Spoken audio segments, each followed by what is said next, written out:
사랑하는 성도님들, 오늘 이 자리에 함께 해주셔서 정말 감사합니다. 오늘 이 영상을 시작하기 전에 잠깐 눈을 감고 생각해 보시겠습니까? 지금 이 순간 혹시 마음 한켠에 말로 다 표현할 수 없는 무게가 짓누르고 있지는 않으십니까? 몇 달 전, 아니, 어쩌면 몇 년 전부터 가슴 깊은 곳에서 지워지지 않는 이름이 하나 있지는 않으십니까? 사랑했던 배우자의 이름, 먼저 하늘나라로 떠난 자녀의 이름, 평생을 함께 살아온 친구의 이름, 혹은 부모님의 이름. 그 이름을 부르면 아직도 눈물이 멈추지 않는 분들이 오늘 이 영상을 보고 계실 것이라고 생각합니다. 아니면 지금 현재 본인의 몸이 몹시 힘드셔서 죽음이 멀지 않았다는 것을 몸으로 느끼고 계신 분도 계실지 모릅니다. 의사 선생님께서 시한부 선고를 하셨거나 아니면 몸이 너무 쇠약해져서 이 땅에서의 시간이 얼마 남지 않았다는 것을 본인 스스로 직감하고 계신 분도 계실 것입니다. 아니면 사랑하는 가족 중 누군가가 지금 병원 침대에 누워 있어서 마음이 너무 무너지고 두려워서 이 영상을 찾아오신 분도 계실 것입니다. 사랑하는 성도님들, 목사인 저도 이 주제를 꺼내는 것이 결코 쉽지 않습니다. 죽음이라는 단어 자체가 주는 무게가 있기 때문입니다. 하지만 오늘 저는 여러분과 함께 이 무겁고 아픈 주제를 정면으로 바라보고 싶습니다. 왜냐하면 성경은 죽음에 대해서, 상실에 대해서, 그리고 천국에 대해서 놀랍도록 구체적이고 아름다운 진리를 담고 있기 때문입니다. 오늘 이 시간을 통해서 사랑하는 성도님들이 죽음의 두려움으로부터 자유로워지시기를 원합니다. 상실의 아픔 속에서도 흔들리지 않는 소망을 품으시기를 원합니다. 그리고 이 땅에서의 삶이 끝이 아니라는 것, 영원한 천국이 실제로 우리를 기다리고 있다는 것을 마음 깊은 곳으로부터 확신하시기를 원합니다. 오늘 저는 4가지의 성경적 진리를 여러분과 나누려고 합니다. 첫 번째로 죽음은 끝이 아니라 문이라는 진리입니다. 두 번째로 하나님은 우리의 눈물을 모두 기억하신다는 진리입니다. 세 번째로 천국은 막연한 상상이 아니라 실제하는 장소라는 진리입니다. 네 번째로 먼저 간 사랑하는 사람들과 다시 만날 수 있다는 부활의 소망입니다. 자, 그럼 함께 시작해 보겠습니다. 첫 번째로 죽음은 끝이 아니라 새로운 시작을 향한 문입니다. 사랑하는 성도님들, 우리 사회는 죽음에 대해 이야기하는 것을 굉장히 두려워합니다. 죽음은 마치 모든 것이 사라지고 존재 자체가 소멸되는 것처럼 여겨지는 경우가 많습니다. 특히 50대, 60대, 70대를 살아가시는 분들에게 죽음이라는 주제는 더 이상 먼 나라 이야기가 아닙니다. 주변에서 하나 둘 먼저 세상을 떠나는 분들을 보면서 언젠가 나도 이 땅을 떠날 날이 올 것이라는 것을 실감하게 됩니다. 그런 경험이 있으십니까? 친구의 부고 소식을 접했을 때, 아니면 장례식장에서 관 앞에 섰을 때 갑자기 내 자신의 죽음이 머릿속에 스쳐 지나가는 그 순간이 있으십니까? 그 순간 마음속에 밀려오는 것이 두려움입니까? 아니면 불안입니까? 아니면 아직 해결되지 않은 무언가에 대한 아쉬움입니까? 사랑하는 성도님들, 오늘 우리가 먼저 함께 붙잡아야 할 말씀이 있습니다. 요한복음 11장 25절과 26절의 말씀입니다. 예수께서 이르시되 나는 부활이요 생명이니 나를 믿는 자는 죽어도 살겠고 무릇 살아서 나를 믿는 자는 영원히 죽지 아니하리니 이것을 내가 믿느냐? 이 말씀은 예수님께서 나사로가 죽은 후에 슬피 우는 마르다에게 직접 하신 말씀입니다. 마르다는 당시 사랑하는 오라버니 나사로를 잃고 극심한 슬픔 가운데 있었습니다. 그녀는 예수님께 이렇게 말했습니다. 주께서 여기 계셨더라면 내 오라버니가 죽지 아니하였겠나이다. 그 말 속에는 원망도 있고 슬픔도 있고 이해할 수 없는 하나님의 타이밍에 대한 혼란도 담겨 있었습니다. 정말 그렇지 않습니까? 우리도 사랑하는 사람을 잃었을 때 마음속으로 이런 기도를 드린 적이 있지 않으셨습니까? 하나님, 왜 이 사람을 데려가셨습니까? 왜 이렇게 일찍 데려가셨습니까? 왜 내 기도를 들어주지 않으셨습니까? 하지만 예수님은 마르다의 그 아픔 앞에서 놀라운 말씀을 하십니다. 나는 부활이요 생명이라고 하십니다. 이 말씀에서 우리가 주목해야 할 것이 있습니다. 예수님은 내가 부활을 줄 수 있다고 하지 않으셨습니다. 내가 생명을 줄 수 있다고 하지 않으셨습니다. 나는 부활 자체이고 나는 생명 자체라고 말씀하셨습니다. 이것이 얼마나 놀라운 선언입니까? 죽음은 모든 것의 끝처럼 보입니다. 심장이 멈추고 호흡이 끊기고 차갑게 식어가는 몸. 이 세상의 눈으로는 그것이 전부처럼 보입니다. 하지만 예수 그리스도를 믿는 사람에게 죽음은 끝이 아닙니다. 죽음은 문입니다. 문이라는 것은 무엇입니까? 문은 한 공간에서 다른 공간으로 넘어가는 통로입니다. 문 이쪽에서 저쪽으로 걸어 들어가면 전혀 다른 세계가 펼쳐집니다. 사랑하는 성도님들, 우리가 이 땅에서 죽음을 맞이하는 순간, 그것은 존재의 소멸이 아닙니다. 그것은 더 크고 더 영화로운 세계, 영원한 하나님의 나라로 들어서는 문을 통과하는 것입니다. 사도 바울은 빌립보서 1장 21절에서 이렇게 말했습니다. 이는 내게 사는 것이 그리스도니 죽는 것도 유익함이라. 바울이 이 말을 쓸 때 그는 로마 감옥에 갇혀 있었습니다. 언제 처형될지 모르는 상황이었습니다. 그런데 그가 말합니다. 죽는 것이 유익하다고. 여기서 유익하다는 헬라어 원어는 케르도스, 즉 이득, 이익, 더 좋은 것을 얻는다는 의미입니다. 바울에게 죽음은 손실이 아니라 이득이었습니다.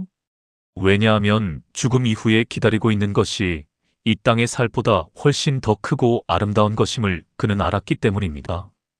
빌립보서 1장 23절에서 바울은 이렇게도 말합니다. 내가 그 두 사이에 끼었으니 차라리 세상을 떠나서 그리스도와 함께 있는 것이 훨씬 더 좋은 일이라. 세상을 떠나서 그리스도와 함께 있는 것이 훨씬 더 좋다. 이 고백이 얼마나 가슴을 울립니까? 바울은 죽음을 두려워하지 않았습니다. 오히려 그것이 예수님과 더 가까이, 더 완전하게 함께하는 시간의 시작임을 알았기 때문에 평안했습니다. 사랑하는 성도님들, 실제로 임사체험을 한 사람들의 이야기를 들어보면 놀라운 공통점이 있습니다. 그분들 중 많은 분들이 말합니다. 죽음의 순간에 믿을 수 없는 평화와 빛을 경험했다고.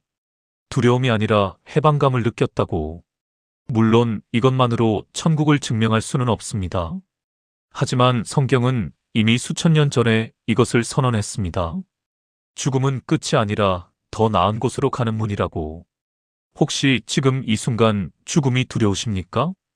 혹은 사랑하는 분을 잃고 그분이 지금 어디 계신지 알 수 없어서 두렵고 막막하십니까? 예수 그리스도 안에서 죽음은 마침표가 아닙니다. 쉼표도 아닙니다. 죽음은 영원한 생명으로 들어가는 문입니다. 그 문 앞에서 우리를 맞이하시는 분이 계십니다. 바로 부활이요 생명이신 예수 그리스도이십니다. 오늘 이 진리를 마음 깊은 곳에 새기시기를 바랍니다. 죽음의 두려움으로부터 자유를 얻으시기를 주님의 이름으로 축복합니다. 두 번째로 하나님은 우리의 눈물 한 방울도 잊지 않으시고 모두 기억하십니다. 사랑하는 성도님들, 상실의 아픔이라는 것은 겪어보지 않으면 알 수 없습니다. 배우자를 먼저 보내신 분들은 아시겠지만 그 빈자리가 얼마나 크고 얼마나 오래 지속되는지 모릅니다. 평생을 함께한 사람이 사라진 자리, 아침에 눈을 떴을 때 옆에 없는 그 현실, 함께 드시던 밥상이 너무 커 보이는 그 아침, 아무것도 먹고 싶지 않아서 그냥 물만 한 잔 마시고 하루를 시작하시는 분들도 계실 것입니다. 자녀를 먼저 보내신 분들의 아픔은 또 어떻습니까? 부모가 자녀를 먼저 보내는 것은 자연의 순서가 아닙니다. 그 아픔은 말로 표현이 되지 않습니다. 아직도 집안 어딘가에 남겨진 그 아이의 물건들을 차마 치우지 못하고 계신 분이 계실 것입니다. 그 아이의 사진을 보면서 아직도 눈물이 흐르는 분들이 계실 것입니다. 사랑하는 성도님들, 그 눈물을 하나님은 보고 계십니다. 하나님은 우리의 슬픔 앞에서 절대로 고개를 돌리지 않으십니다. 시편 56편 8절의 말씀을 들어보시겠습니까? 나의 유리함을 주께서 계수하셨사오니 나의 눈물을 주의 병에 담으소서. 이것이 주의 책에 기록되지 아니하였나이까. 이 말씀은 다윗이 원수들에게 쫓겨다니면서 극심한 두려움과 슬픔 가운데 하나님께 드린 기도입니다. 여기서 다윗은 하나님께 놀라운 표현을 씁니다. 나의 눈물을 주의 병에 담으소서. 고대 이스라엘에는 눈물 항아리라는 풍습이 있었습니다. 소중한 사람이 슬퍼하며 흘리는 눈물을 작은 항아리에 모아두는 문화가 있었는데, 이것은 그 사람의 슬픔이 얼마나 소중하고 의미 있는 것인지를 기억하기 위한 것이었습니다. 다윗은 지금 하나님께 이렇게 말하고 있는 것입니다. 하나님, 당신은 제 눈물 한 방울 한 방울을 다 담아두고 계십니까? 제 슬픔이 당신에게 기록되어 있습니까? 그리고 그 답은 성경 전체를 통해서 예스라고 울려 퍼집니다. 사랑하는 성도님들, 하나님은 우리의 눈물을 세고 계십니다. 우리가 사랑하는 사람을 잃고 혼자 방에서 울 때 그 눈물을 하나님이 보고 계십니다. 밤에 혼자 이불을 뒤집어 쓰고 소리 없이 울 때 그 눈물을 하나님이 담고 계십니다. 장례식에서 흘린 그 눈물, 기일에 혼자 무덤 앞에 서서 흘린 그 눈물, 그 모든 눈물이 하나님의 병에 담겨 있다고 성경은 말씀합니다. 이것이 단순한 시적 표현이 아닙니다. 이것은 하나님이 우리의 슬픔을 외면하지 않으신다는 선언입니다. 하나님이 우리의 아픔을 이해하시고 함께 하신다는 약속입니다. 예수님께서도 나사로의 무덤 앞에서 우셨습니다. 요한복음 11장 35절, 성경에서 가장 짧은 구절입니다. 예수께서 눈물을 흘리시더라. 하나님의 아들, 온 우주를 창조하신 분, 죽음을 이기신 분이 인간의 슬픔 앞에서 눈물을 흘리셨습니다. 주님은 마리아와 그 주위 사람들이 우는 것을 보시고 심령이 비통하여 눈물을 흘리셨습니다. 예수님은 나사로를 다시 살리실 것을 알고 계셨습니다. 그럼에도 불구하고 우셨습니다. 이것이 무엇을 말해줍니까? 하나님은 우리의 슬픔에 무감각하지 않으십니다. 우리가 울 때 하나님도 우십니다. 우리의 아픔이 하나님의 마음을 움직입니다. 사랑하는 성도님들, 어쩌면 지금 이 순간 이런 생각이 드시는 분도 계실 것입니다. 내가 이렇게 힘든데 하나님은 어디에 계십니까? 내가 이렇게 울부짖는데 왜 하나님은 아무 말씀도 안 하십니까? 고통 가운데서 하나님을 느끼지 못하는 것은 전혀 믿음이 없어서가 아닙니다. 그것은 너무나 인간적인 경험입니다. 시편 기자들도 그랬고, 예레미야도 그랬고, 욥도 그랬습니다. 하지만 말씀은 분명히 우리에게 이것을 말해줍니다. 하나님은 상한 마음을 고치시며 상처를 싸매어 주시는 분이라고. 시편 147편 3절의 말씀입니다. 그가 상심한 자들을 고치시며 그들의 상처를 싸매시는도다. 하나님은 우리의 상한 마음을 고치시는 분이십니다. 외과 의사가 상처에 붕대를 감싸듯 하나님은 우리의 아픈 마음에 그분의 위로를 싸매어 주십니다.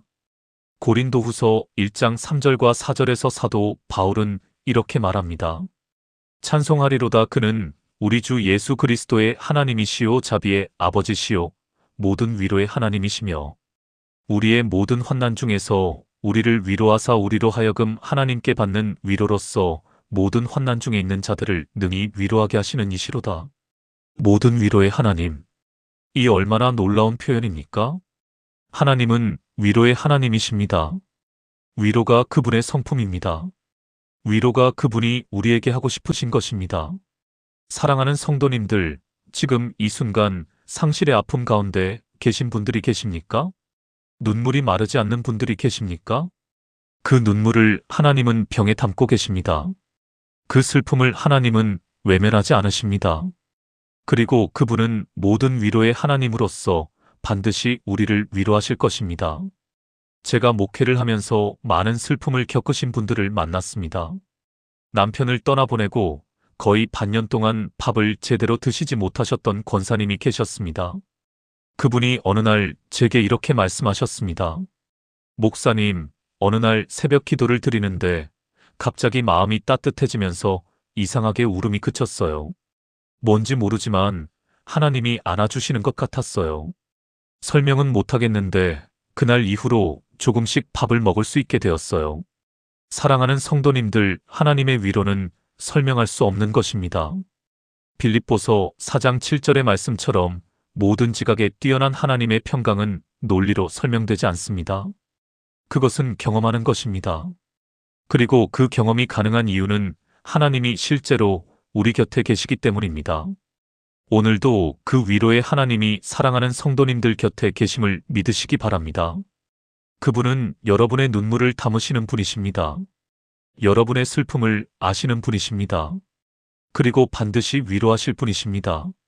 세 번째로, 천국은 막연한 상상이 아니라 하나님이 준비하신 실제하는 아름다운 장소입니다. 사랑하는 성도님들, 천국에 대해서 이야기하면 많은 분들이 이렇게 생각하십니다. 천국이라는 게 정말 있을까요? 그냥 죽으면 편안해지는 것을 천국이라고 하는 건 아닐까요? 아니면 막연하게 착한 사람들이 가는 어떤 좋은 곳 정도로 생각하시는 분들도 계실 것입니다. 하지만 사랑하는 성도님들, 성경은 천국에 대해 놀랍도록 구체적으로 말씀합니다. 천국은 그냥 막연한 개념이 아닙니다. 실제로 존재하는 장소입니다. 요한복음 14장 1절에서 3절까지의 말씀을 들어보시겠습니까? 너희는 마음에 근심하지 말라. 하나님을 믿으니 또 나를 믿으라. 내 아버지 집에 거할 곳이 많도다. 그렇지 않으면 너희에게 일렀으리라. 내가 너희를 위하여 거처를 예비하러 가노니 가서 너희를 위하여 거처를 예비하면 내가 다시 와서 너희를 내게로 영접하여 나 있는 곳에 너희도 있게 하리라. 이 말씀은 예수님께서 십자가를 앞두고 제자들에게 하신 마지막 말씀들 중 하나입니다. 예수님은 내 아버지 집에 거할 곳이 많다고 하셨습니다. 여기서 거할 곳이라는 표현의 헬라어는 모네라는 단어인데, 이것은 단순히 잠시 머무는 곳이 아니라 영구적인 거처, 집을 의미합니다. 예수님은 우리를 위해 거처를 예비하러 가신다고 하셨습니다. 이것이 무엇을 의미합니까? 천국은 준비된 장소라는 것입니다. 우연히 생겨난 어떤 추상적 공간이 아니라 예수님이 우리 각자를 위해서 직접 준비하신 장소라는 것입니다. 요한계시록 21장은 천국, 새 예루살렘에 대해서 더욱 구체적으로 묘사합니다. 요한계시록 21장 3절과 4절의 말씀을 들어보십시오. 내가 들으니 보좌에서 큰 음성이 나서 이르되 보라, 하나님의 장막이 사람들과 함께 있음에 하나님이 그들과 함께 계시리니 그들은 하나님의 백성이 되고 하나님은 친히 그들과 함께 계셔서 모든 눈물을 그 눈에서 닦아주시니 다시는 사망이 없고 애통하는 것이나 곡하는 것이나 아픈 것이 다시 있지 아니하리니 처음 것들이 다 지나갔음이러라. 사랑하는 성도님들, 이 말씀을 천천히 묵상해 보시겠습니까? 다시는 사망이 없다. 다시는 애통하는 것이 없다. 다시는 아픈 것이 없다. 지금 이 땅에서 우리를 가장 힘들게 하는 것들, 죽음, 슬픔, 고통, 이것들이 천국에는 없습니다.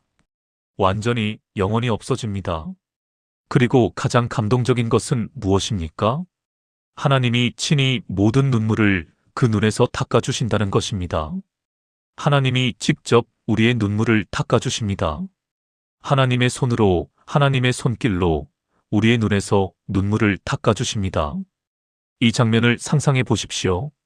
이 땅에서 그토록 많은 눈물을 흘리셨던 분들, 배우자를 잃고 우셨던 분들, 자녀를 잃고 우셨던 분들, 병으로 고통받으셨던 분들, 가난과 외로움 가운데서 우셨던 분들, 하나님이 그 눈물을 직접 닦아주시는 장면을. 천국은 모든 눈물이 영원히 지워지는 곳입니다. 뿐만 아니라 요한계시록 21장과 22장은 천국에 대해서 더욱 생생하게 묘사합니다. 수정같이 맑은 생명수의 강이 있습니다. 생명나무가 있고 그 나무는 달마다 열매를 맺습니다.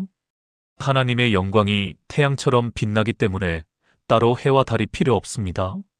성벽은 각종 보석으로 장식되어 있고 성의 길은 맑은 유리 같은 정금으로 되어 있습니다. 사랑하는 성도님들, 이것은 하나님의 상상력이 우리의 상상력을 얼마나 뛰어넘는지를 보여줍니다.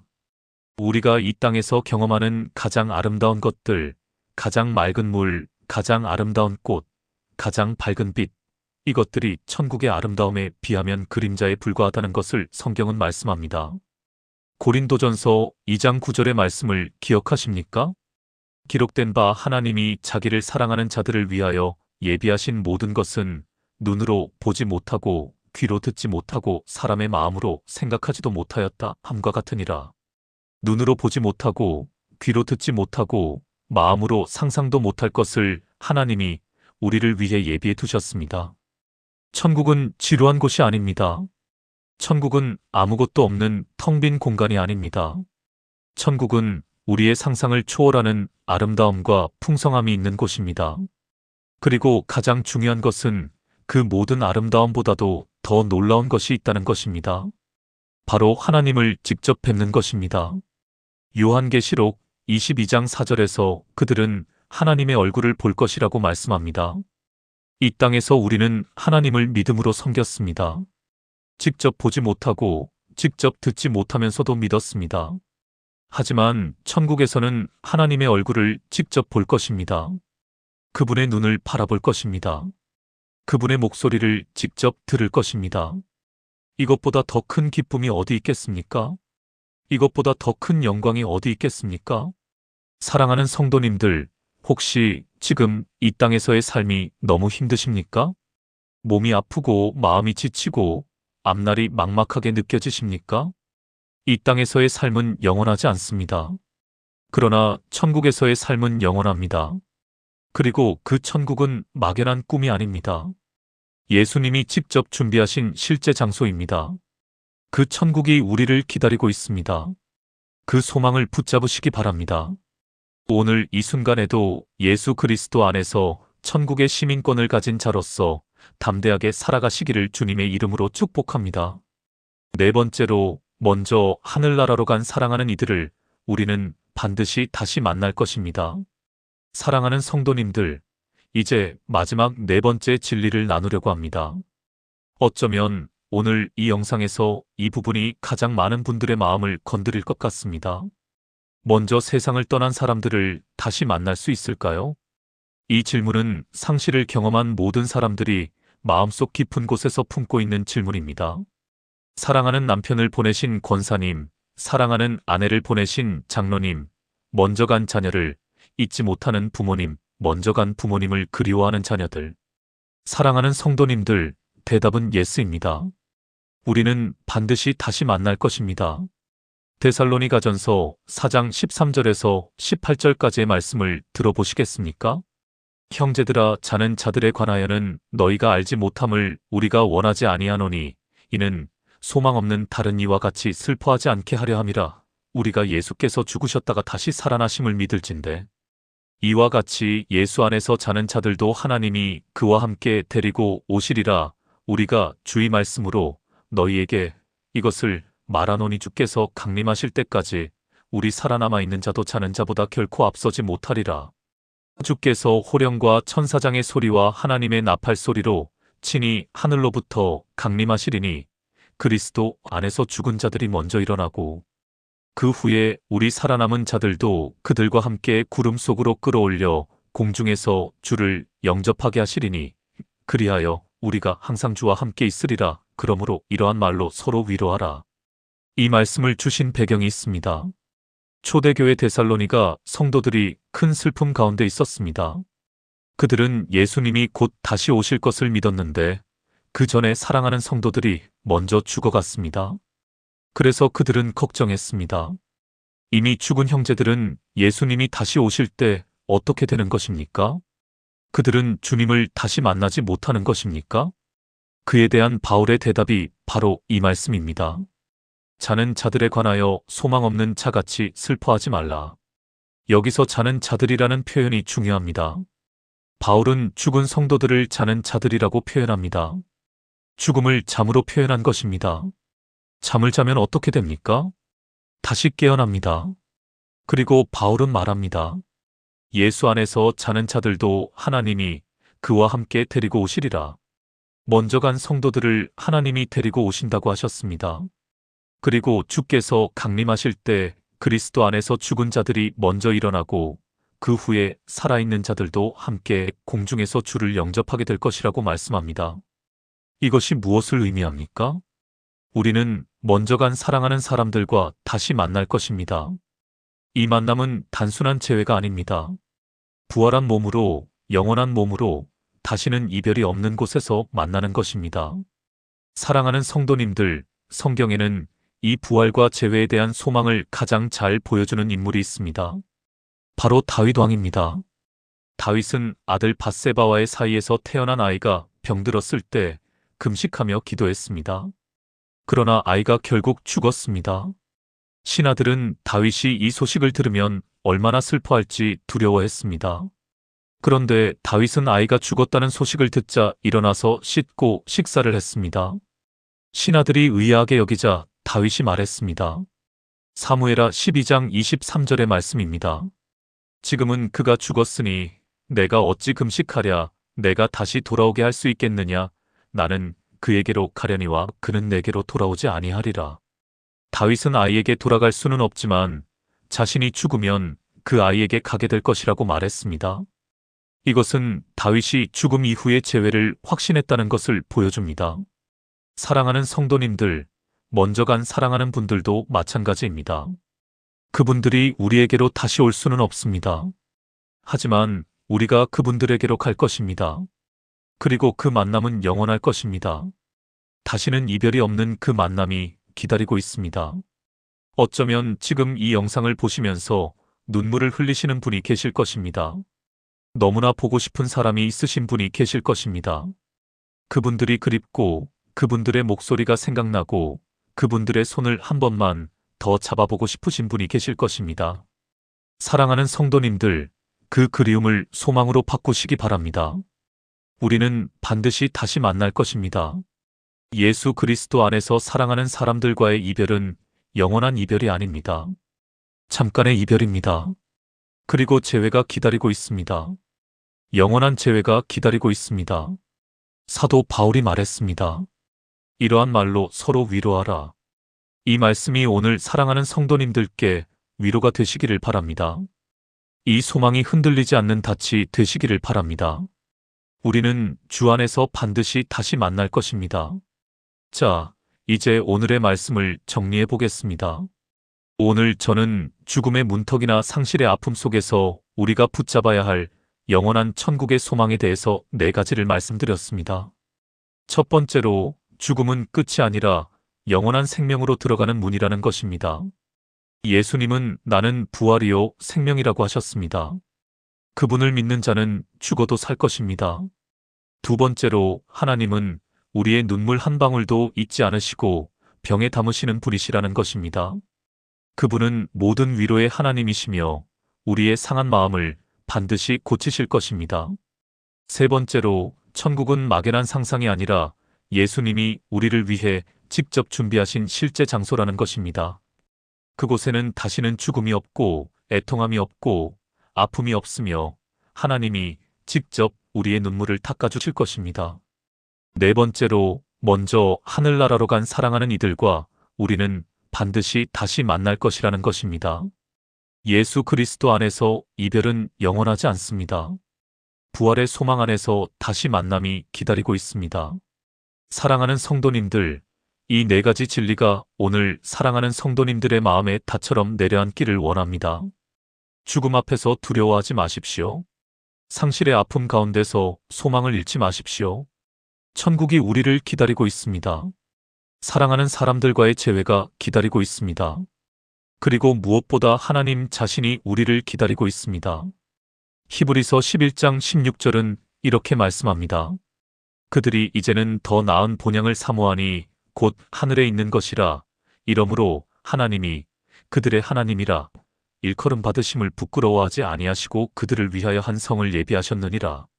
하나님이 우리를 위하여 성을 예비하셨습니다. 그 성이 우리를 기다리고 있습니다.